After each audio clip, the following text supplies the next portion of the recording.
Kung umasenso ba ang mga kababayan natin dito sa Canada, obligated ba silang tumulong sa iba? Let's find out.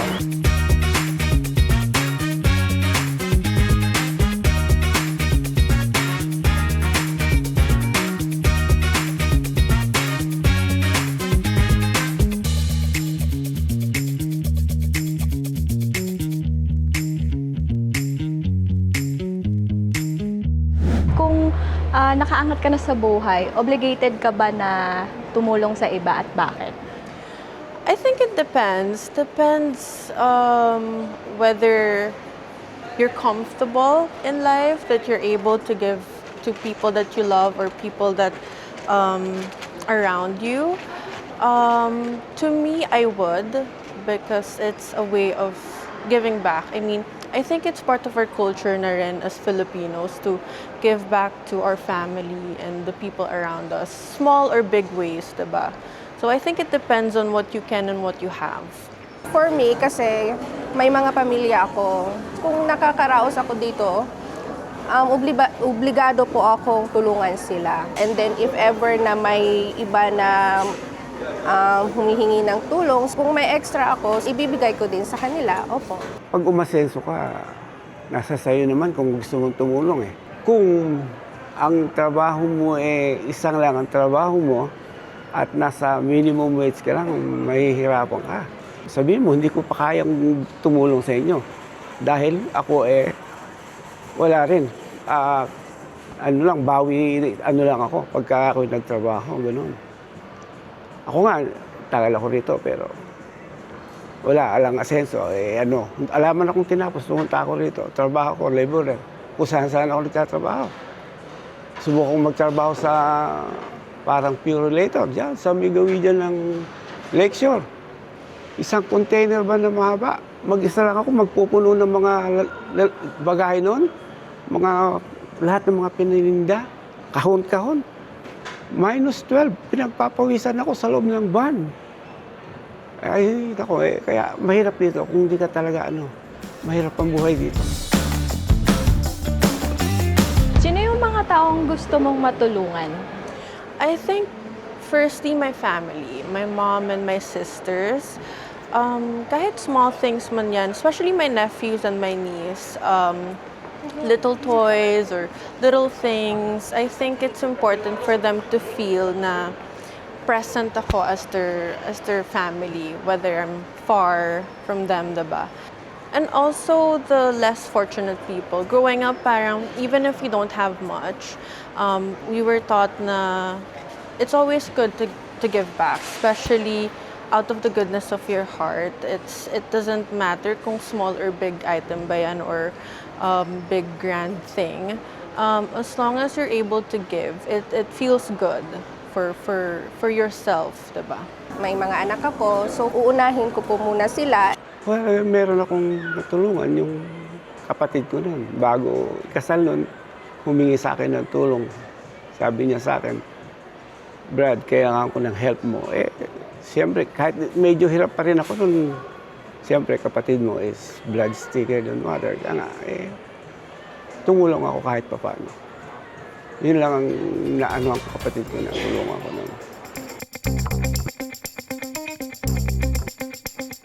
So in your own experience, ate, do you feel pressure? No, because I do it out of the goodness of my heart. And as a thank you for the people who helped me to be where I am today, I do it out of the goodness. Little gifts, kahit birthdays or Christmas, I think it's important for them to feel na I'm here and I'm present for them as well.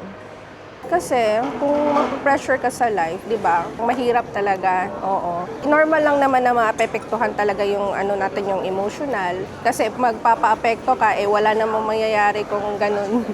Kung iiyak ka lang nang iiyak. Kailangan dito, masinop ka, pero kailangan talaga, at least kahit pa paano, gamitin mo rin pag-iisip mo. Yan ang rito. Maswerte na kung maka 3,000 ka eh. Sa 3,000, di hirap na hirap ka na. Pamasahe mo lahat, gastos mo, pagkain. May insurance mo pa. Kailangan mo, may life insurance ka rito. Wala kang life insurance, ano mangyayari sa'yo? Kailan nagiging unhealthy yung sobrang pagiging matulungin? Kapag parati na. Or like, ang dami ng reasons behind it kung bakit nanghihingi yung mga people. There are people na who takes advantage of your goodness. I think it's important for people who ask to understand also what we can only give as the giver. Hindi man parating kailangan magbigay kung ano lang yung kaya and i-accept na lang ng mga taong nagre-receive. May iba din naman na naitulungan mo na pero nag-aas ulit ng tulong and then parang hindi mo na alam kung anong ginagamit nila dun sa naitulong mo. So parang take advantage na rin yun sa akin. Kasi hindi nila sinasabi kung saan napunta yung tulong mo. Hindi ko naman sila kung ayaw nila isabi, hindi ko naman nila pilitin pero hindi na sila makakaulit. Ganun. Oo. Kung minsan tumulong ka na ikaw pa masama. Yan ang nangyayari. Yan, mas maganda, turuan silang umasenso. Kasi financially, kung bigyan mo ng financially, sandali lang maubos kung tuturuan mo sila kung paano umasenso, well, makakaangat sila ng buhay, aasenso sila. Pero kung through financially, hihintay na lang naghihintay ng mga financial na darating sa kanila yon. Ano yung biggest lesson mo about helping others? It's not about receiving. It's about the feeling The feeling that you're able to give. Kahit nga konti lang siya. And as Filipinos living here in Canada, we don't get so much, diba? We only have a little for ourselves. And even if we have a little, being able to give to our loved ones, parang it feels good. At least, may people who can appreciate the little things that we do for them. Kasi nung ako doon pa sa Pinas, talagang mahirap tayo doon. Parang wala tayong konti lang yung mga sahod natin. Pero ngayon, dito ko na-realize na dito pala makabili ka ng gusto mo. Parang nakakalambot ng puso na parang sila nag-thank you, nag-ganon.